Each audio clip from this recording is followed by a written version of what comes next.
الحمد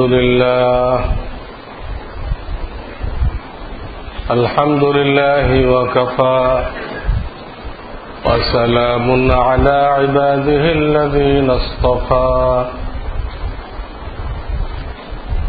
أما بعد فأعوذ بالله من الشيطان الرجيم بسم الله الرحمن الرحيم اقرأ كتابك كفى بنفسك اليوم عليك حسيبا وقال عمر رضي الله تعالى عنه حاسبوا أنفسكم قبل أن تحاسبوا أو كما قال صدق الله العلي العظيم وصدق رسوله النبي الكريم बुजुर्गान मोहतरम আল্লাহর দরবারে মাসের যে হিসাব গ্রহণযোগ্য, যে হিসাব আসমান জমিন তৈরি করার পর থেকে আল্লাহ চালু করছেন, পরেও চলবে, সেটা হলো এই চান্দ্র হিসাব, চান্দ্র মাসের হিসাব। প্রথম তো 6 দিনে আল্লাহ রাব্বুল আলামিন বড় বড় কিছু মাখলুক সৃষ্টি করলেন 6 দিনে। সেই দিনগুলো ছিল আখিরাতের দিন, অর্থাৎ দুনিয়ার 1000 বছরের সমান। আখিরাতের একদিন দুনিয়ার 1000 বছর। এইরকম 6 দিনে এই আসমান জমিনের মৌলিক জিনিসগুলো আল্লাহ সৃষ্টি করলেন।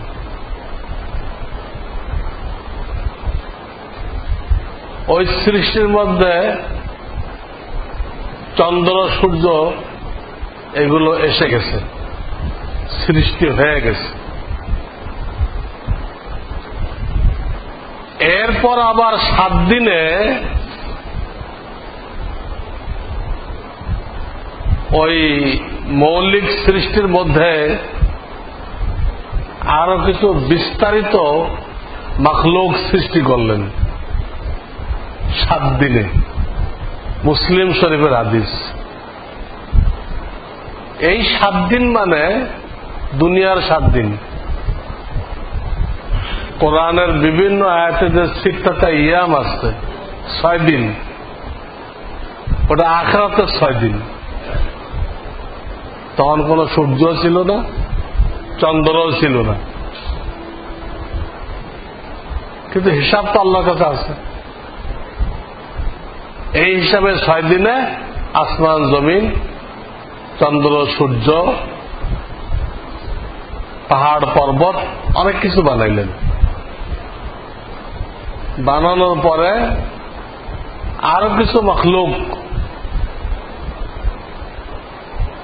এই পৃথিবীতে সৃষ্টি করলেন 7 দিনে। তখন যেহেতু চন্দ্র তৈরি হয়ে গেছে, সূর্য তৈরি হয়ে গেছে, এজন্য তখন যে 7 দিন বলা হইতেছে তা দুনিয়ার 7 দিন। 24 ঘন্টার যে দিন, এইরকম 7 দিনে দুনিয়ার ভিতরে অনেক মখলুক তৈরি করলেন। তার মধ্যে সবচেয়ে গুরুত্বপূর্ণ যেটা সপ্তম দিনে পুরা মানুষ জাতির পিতা হযরত আদম আলাইহিস সালামকে সৃষ্টি করলেন। ওই 6 দিনে না, পরের 7 দিনের সপ্তম দিনে। 6 দিনের কথা আসছে কোরআন শরীফে, আর 7 দিনের কথা আসছে মুসলিম শরীফের হাদিসে। অনেকে প্যাচ লাগাই দেয় যে কি কোরআনে একরকম হাদিসে একরকম, কোরআনে একরকম হাদিসে একরকম। আর সে না বুঝলে তার ত্রুটি। কোন আলেমকে জিজ্ঞেস করো কোরআনে একরকম হাদিসে একরকম, কি সংঘর্ষ? দুই জিনিস। নিজে বুঝতে যায় আর বুঝতে পারে না তো কোরআন হাদিসের দোষ দেয়। তো সেইখান থেকে নিয়ে এই চান্দ্র বৎসর চলে আসতেছে, এবং এটা আল্লাহ কোরআনে আয়াত নাযিল করছেন।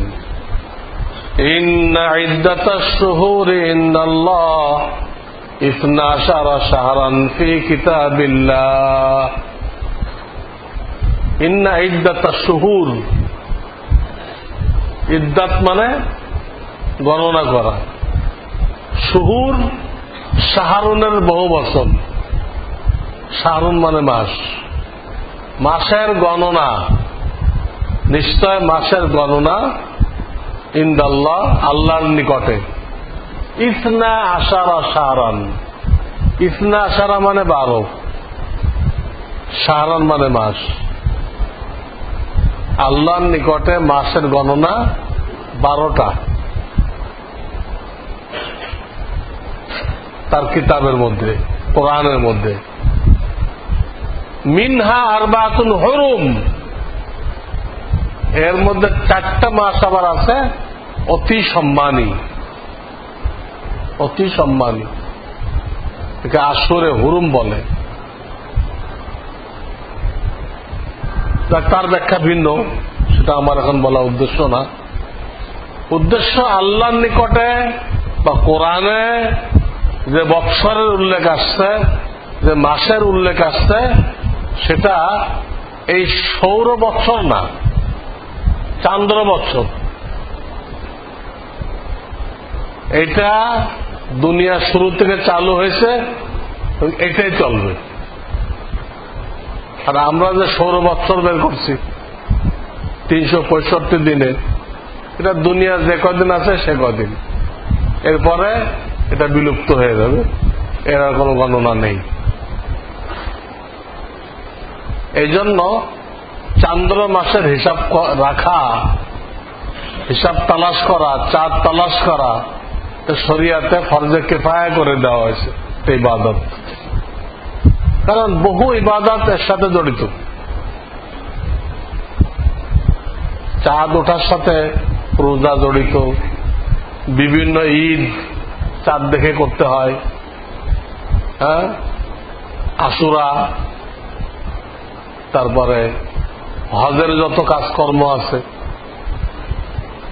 সব আরবি মাস হিসেবে। আরাফার ময়দান সারা বছর পড়ে আছে, কোনো ফজিলত নেই। চাঁদ উঠার পরে 9 তারিখ ওই একদিনের জন্য ফজিলত ওঠা, কিন্তু এটা অন্য কোন তারিখ হিসেবে ইংরেজি কোন 9 তারিখ গেলেন ওইখানে তো বেকার। চাঁদ জিলহজের চাঁদ উঠার পরে 9 তারিখ আরাফায় থাকতে হবে। তো আল্লাহ তাআলা হাজী সাহেবদের জন্য একদম সাধারণ ক্ষমা ঘোষণা করে দিচ্ছেন।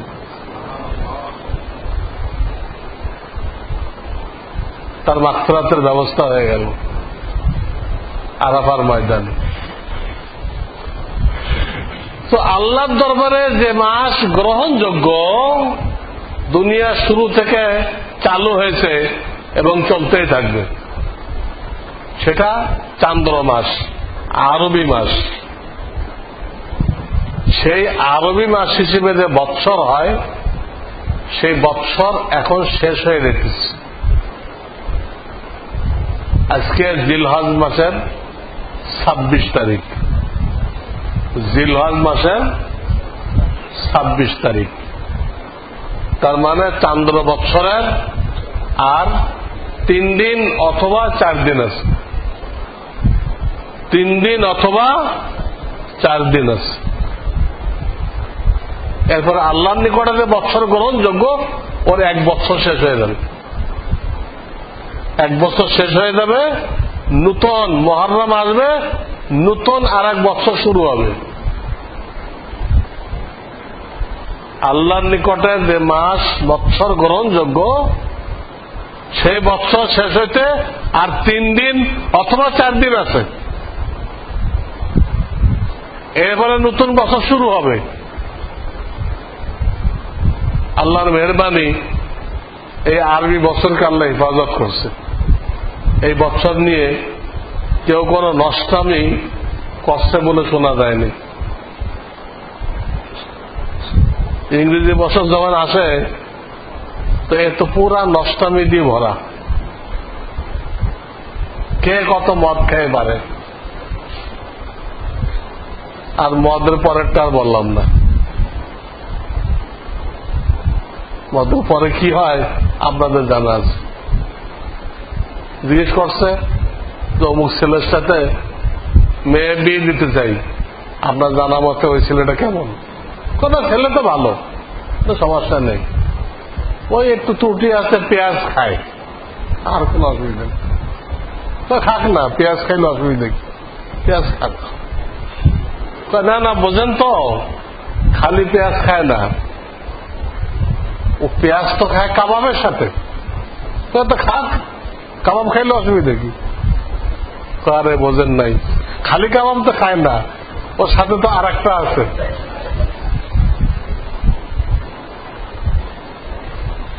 খায় হলো মদ, আর এটা প্রকাশ করতেছে কি দিয়ে? পেঁয়াজ খায়। তো ওইসব বছরগুলো তো নোংরামি দিয়ে ভর্তি হয়ে গেছে, কিন্তু আল্লাহ রাব্বুল আলামিন তার নিকট যে গ্রহণযোগ্য মাস তাকে হেফাজত করছেন। এইরকম কোন নষ্টামির ইতিহাস, কুকর্মের ইতিহাস এই বছর যখন শুরু হয়, চান্দ্র বছর, কেউ আজ পর্যন্ত করে নাই, ইনশাআল্লাহ কিয়ামত পর্যন্ত করবেও না। আল্লাহ হেফাজত করছেন।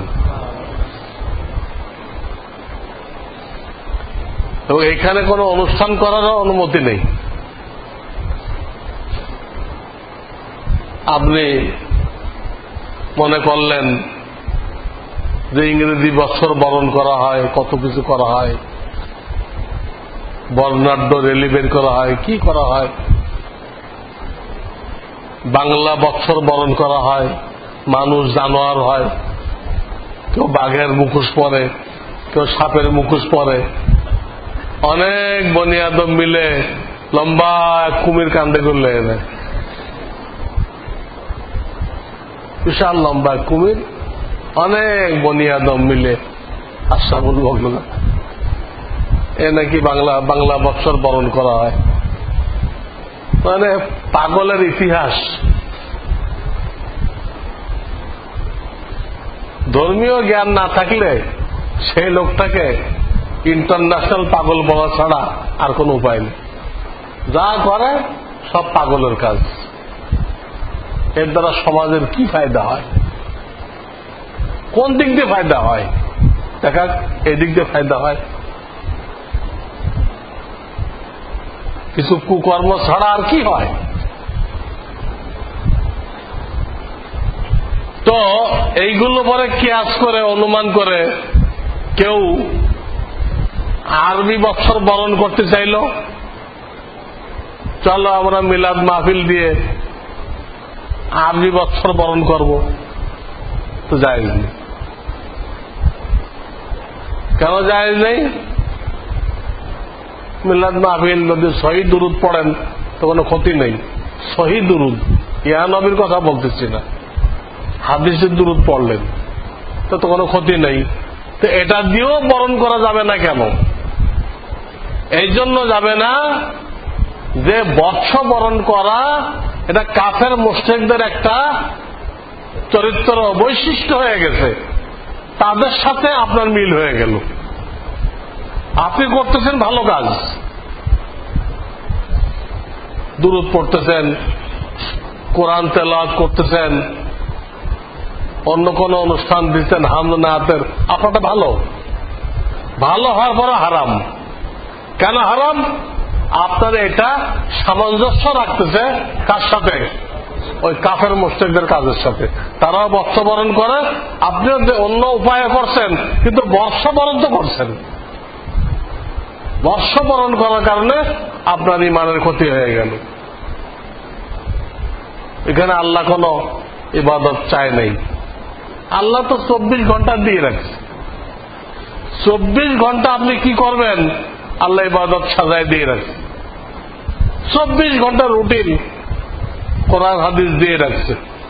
তাহলে আপনি বর্ষবরণ করতে যে টাইম বের করবেন, ওটা কোন জায়গায়? 24 ঘন্টা তো আমল দেওয়া আছে। ওলামায়ে কেরামকে জিজ্ঞেস করেন কোন টাইমে কি আমল। কিন্তু আপনি যখন বর্ষবরণ করতে চাইবেন, তাহলে তো আর এক আমল ছুটবে। হ্যাঁ, হয় মাগরিব ছুটবে, না হয় আওয়ামী ছুটবে, না হয় ঈশা ছুটবে। এগুলো জায়েজ নেই। ভালো কাজের মাধ্যমেও আরবি বৎসর বরণ করা জায়েজ নেই, নাজায়েজ, হারাম। কাফেরদের সামঞ্জস্য হওয়ার কারণে যে কোনো কাজে কাফেরদের সামঞ্জস্য হয়, তা জায়েজ নেই। যেমন অনেকে সবে বরাতে বিভিন্ন মাহফিলে ওই যে এক ধরনের ছোট ছোট বাতি লাগায়, এটা আলোর জন্য না। এই বাতিগুলো লাগাইছে আলোর জন্য, এটা আলোর জন্য না, ওটা হলো আলোক সজ্জা। আলোর জন্য না, কিন্তু এটা আলোক সজ্জা। এটা নাজায়েজ। মাহফিলে করেন, আর সবে বরাতে মসজিদে করেন, আর বাইতুল মুকাররমে করেন, এটা নাজায়েজ। কেন নাজায়েজ হলো? এটা অগ্নি পূজকরা প্রথমে চালু করছে, তারা এখন ওটা করে। অগ্নি পূজকরা, আপনি এই কাজটা করে আপনি অগ্নি পূজকদের সাথে আপনার সামঞ্জস্য সৃষ্টি করলেন, ওদের দলভুক্ত হয়ে গেলেন, তো এটা হারাম। আমি ময়মনসিংহ একখানে বয়ান করতে গেছি, মুক্তাগাছা, তো দেখি যে মাহফিলের মধ্যে এগুলো লাগাইছে। বললাম আগে এগুলো বন্ধ করেন, তারপরে বয়ান হবে। আপনি অগ্নি পূজকদের কাজ করছেন, এর মধ্যে দিনের আলোচনা হবে, কোরআনের আলোচনা হবে, কখনো সম্ভবপর না। আগে এটা খতম করেন, খতম করেন। বললো হুজুর এর তো কোনো সুইচ টুইচ নেই।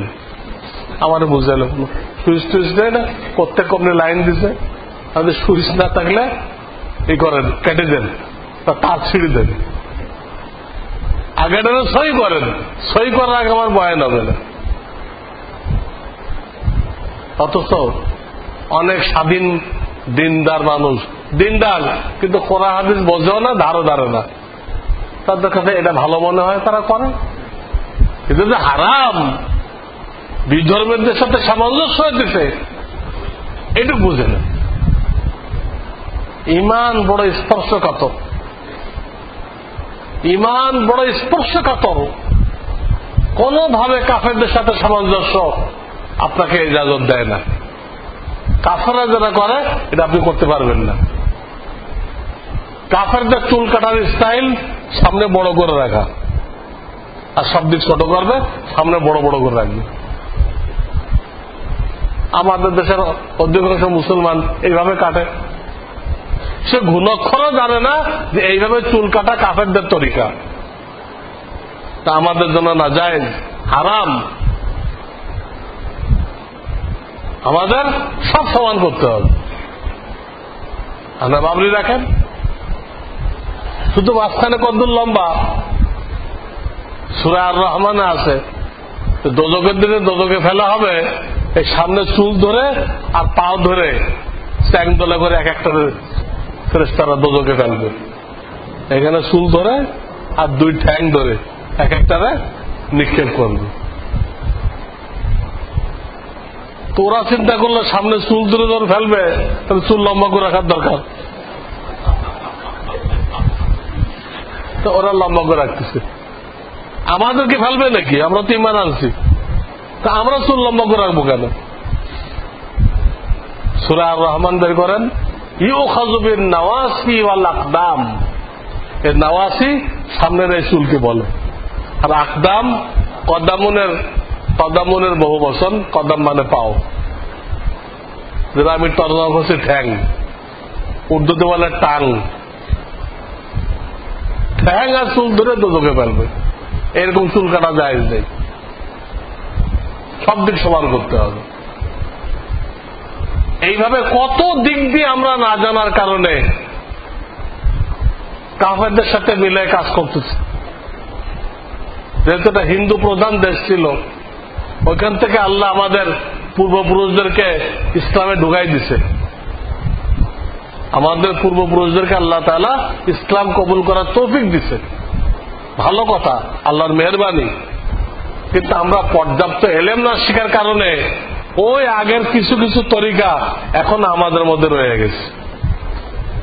কাফেরদের তরিকা আমাদের মধ্যে রয়ে গেছে। কাফেররা বলে, আমরাও তাই বলি। দেখবেন অনেক মুসলমান বলতেছে যে এই ঘরে কোনো লক্ষ্মী আসবে না, বলে কিনা? আরে মুসলমানদের কোনো লক্ষ্মী আসবে নাকি? এটা তো হিন্দুদের কথা, লক্ষ্মী আসবে না। কষ্ট করলে কেষ্ট পাওয়া যায়। কেষ্ট তো ওদের লাখ লাখ দেবতার মধ্যে এক দেবতার নাম কেষ্ট। তো কেষ্ট আমরা পাবো কি জন্য? কেষ্ট আমাদের দরকারটা কি? এরা বহু কথা কাজ আমাদের হিন্দুদের সাথে মিল হয়ে যায়, অন্য কোন কাফেরের সাথে মিল হয়ে যায়। এটা ওলামায়ে কেরামকে জানতে হবে। কোনটা জাহেলিয়াতের সাথে মিল হয়ে যায়। জাহেলিয়াত যত আধুনিকতা বলা হইতেছে, এই একটা আধুনিকতা না, এইগুলো সব অন্ধকার যুগের জাহেলিয়াত। ওটাকে নাম দেওয়া হয়েছে কি চালু করার জন্য? এদিকে নাম দেওয়া হয়েছে আধুনিকতা।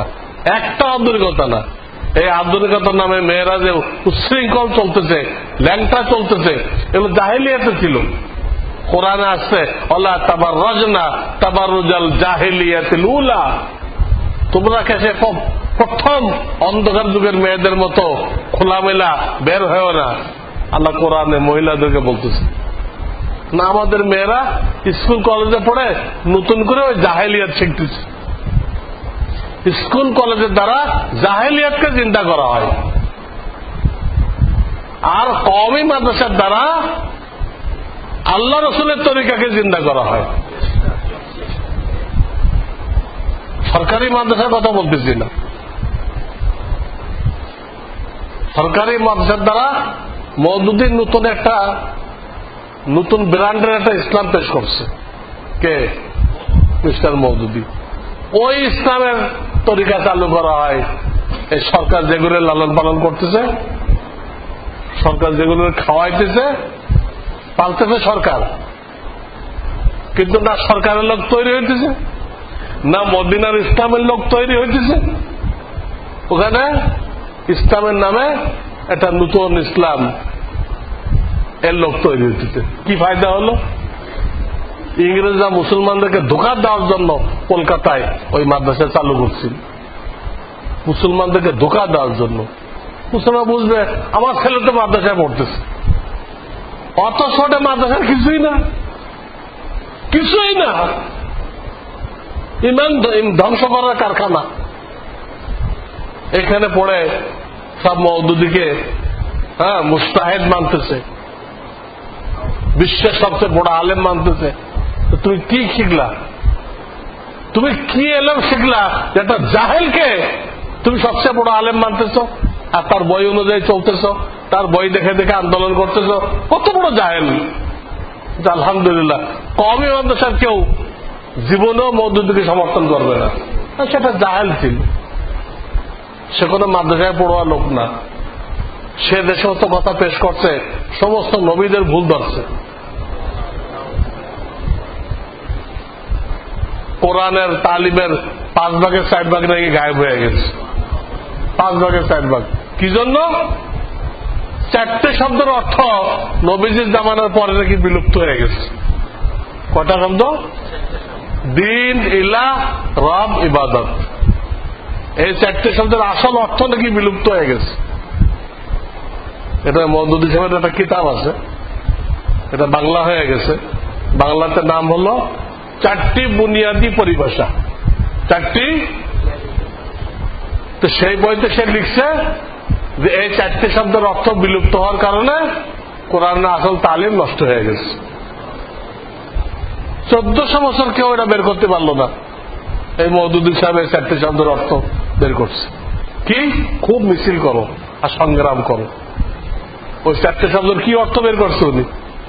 সংগ্রাম আর মিছিল। এর নাম দিন। সংগ্রাম করার নাম দিন। দিন তো ইমান আমলের মেহনতের নাম।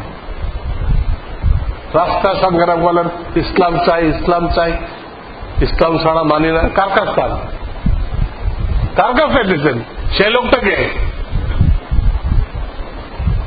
পাগলের ইতিহাস, দিমাগ খারাপ। ইসলাম চাওয়ার জিনিস। ইসলাম তো মেহনত করে কায়েম করতে হবে। চাইলে কায়েম হবে। আপনি ইমান আমলে মেহনত করেন, ইসলাম কায়েম হয়ে যাবে। আর সারা জীবন চান, মেহনত করলেন না, ইমান আমলের মেহনত করলেন না, তো জীবনও কায়েম হবে না। তো কি চাওয়ার জিনিস? কায়েম করার জিনিস। খানা খাওয়ার জিনিস। খালি খানা চাই, খানা ছাড়া অন্য কিছু মানি না, মানবো না স্লোগান দিলেন, তো খাওয়া হবে? খানা খাইতে হবে, ইমান শিখতে হবে, নামাজ শিখতে হবে, কোরআন সই করতে হবে, তো স্লোগান দেওয়ার জিনিসটা এটা। এই অবস্থা মানুষের। দিনের নামে যত রকম ভণ্ডামি এইগুলো। আমার বলার উদ্দেশ্য যে আমি একটা আয়াত পড়ছি, একটা হাদিস পড়ছি, এই দুটো জায়গায় একই কথা বলা হয়েছে। হাদিসে বলা হয়েছে তুমি নিজে নিজের হিসাব নাও আল্লাহর হিসাব নেওয়ার আগে। নিজে নিজের হিসাব নাও আল্লাহর হিসাব নেওয়ার আগে। আর আয়াতও তাই বলা হয়েছে, হাসরের ময়দানে আল্লাহ বলবেন এই তোমার আমলনামা, তুমি নিজে পড়ো, তুমি ফয়সালা করো, তুমি কিসের উপযুক্ত, তোমার পর ছেড়ে দিলাম। আল্লাহ বলবেন ইকরা কিতাবাক, তোমার আমলনামা তুমি পড়ো, তোমার হিসাব তুমি করো, তুমি কিসের উপযুক্ত। প্রত্যেকে নিজের বিচারেই নিজে ফাঁসে যাবে। যারা আমল করে নাই, খুব চাপাবাজি করছে আর বুদ্ধিজীবী হয়েছে, মাথায় নেই বুদ্ধি, জিব্বার মধ্যে বুদ্ধিজীবী, এরা সব আটকা পড়ে দেবে।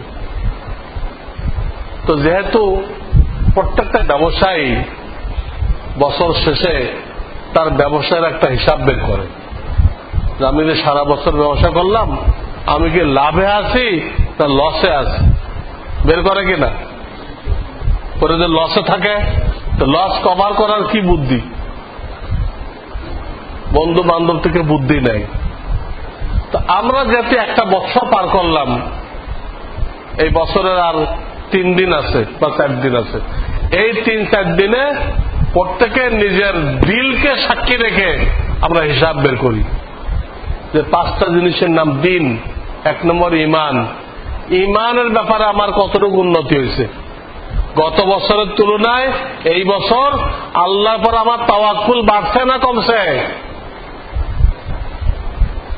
ইয়াকিন বাড়ছে না কমছে, হিসাব বের করেন। 2 নম্বর ইবাদত, এই কোরআন তেলাওয়াত, নামাজ। কোরআন তেলাওয়াত আগের তুলনায় সুন্দর হয়েছে কিনা, নামাজ আগের তুলনায় উন্নত হয়েছে কিনা, 2 নম্বরে হিসাব মেলান, খাতায় লেখেন, খাতা কলম নিয়ে লেখেন, নিজের দিলকে সাক্ষী মানেন। 3 নম্বর রিজিক হালাল রাখা, আমি আগে কতটুকু হালাল হারাম বাঁচতাম, এখন কতটুকু বাঁচতেছি নোট করেন। হালাল হারাম কতটুকু খেয়াল করতেছি আমি। 4 নম্বর বান্দার হক, বান্দার হকের প্রতি কতটুকু তৎপর হয়েছি আমি, গত বছর কতটুক তৎপর ছিলাম, এই বছর কতটুক তৎপর, আমার উন্নতি হয়েছে কিনা। আত্মশুদ্ধি, তাকাব্বুর দূর করা, হ্যাঁ, কুদৃষ্টি দূর করা। কুদৃষ্টি অন্যের মেয়েকে দেখা, স্ত্রীকে দেখা। এইবার একটা কিস্সা শুনলাম, তাওয়াফের মধ্যে এক লোক, হজের সময় তাওয়াফের সময় এক লোক কোন মহিলার প্রতি কুদৃষ্টি করছিল। এইবারের কিস্সা, এই কুদৃষ্টি করা অবস্থায় প্রত্যেকে তার চেহারা একটা থাপ্পড় লাগছে। কে দিছে কেউ কইতে পারে না। থাপ্পড় কে দিছে কেউ দেখে নাই, থাপ্পড়টা লাগছে। ওই থাপ্পড়ে তার দুনু চোখ বের হয়ে গেছে, দুনু চোখ এখান থেকে স্থানচ্যুত হয়ে গেছে এক থাপ্পড়ে। তো আল্লাহ শাহী দরবারে এসে তোমার নজর থাকবে আল্লাহর দিকে, তোমার নজরটা একটা মহিলার দিকে গেল কেন? একটা মহিলা এত কিছু, তুমি আল্লাহ থেকে নজরকে হটায় মহিলার দিক নিলা। আল্লাহ তো দুনিয়াতে সাধারণত পাকড়াও করে না, কিন্তু এখানে কোনো কারণে পাকড়াও হয়ে গেছে। এই আত্মশুদ্ধি, আমার সবর শকর কদ্দুর বাড়ছে, আল্লাহর ফয়সালায় সন্তুষ্টি কদ্দুর বাড়ছে, গুনাহ বর্জন করা কদ্দুর বাড়ছে। এই নাচ গান, হ্যাঁ, এগুলো বন্ধ হয়েছে কিনা? নাচ গান সম্পর্কে একটা হাদিস আছে, এই উম্মতকে ব্যাপকভাবে শুয়োর বন্দর বড় করা হবে না, যেমন আগের উম্মতকে করা হয়েছিল। আমভাবে করা হবে না, কিন্তু খাসভাবে করা হবে। যেমন একটা হাদিসের মধ্যে আছে যে এক গ্রুপ মুসলমান তারা রাত ভর এই নাচ গান এর আসরের মধ্যে থাকবে, খুব আনন্দ ফুর্তি করবে, কিন্তু যখন সকাল হবে এই সব লোকগুলো কেউ শুকর হয়ে যাবে, কেউ বান্দর হয়ে যাবে।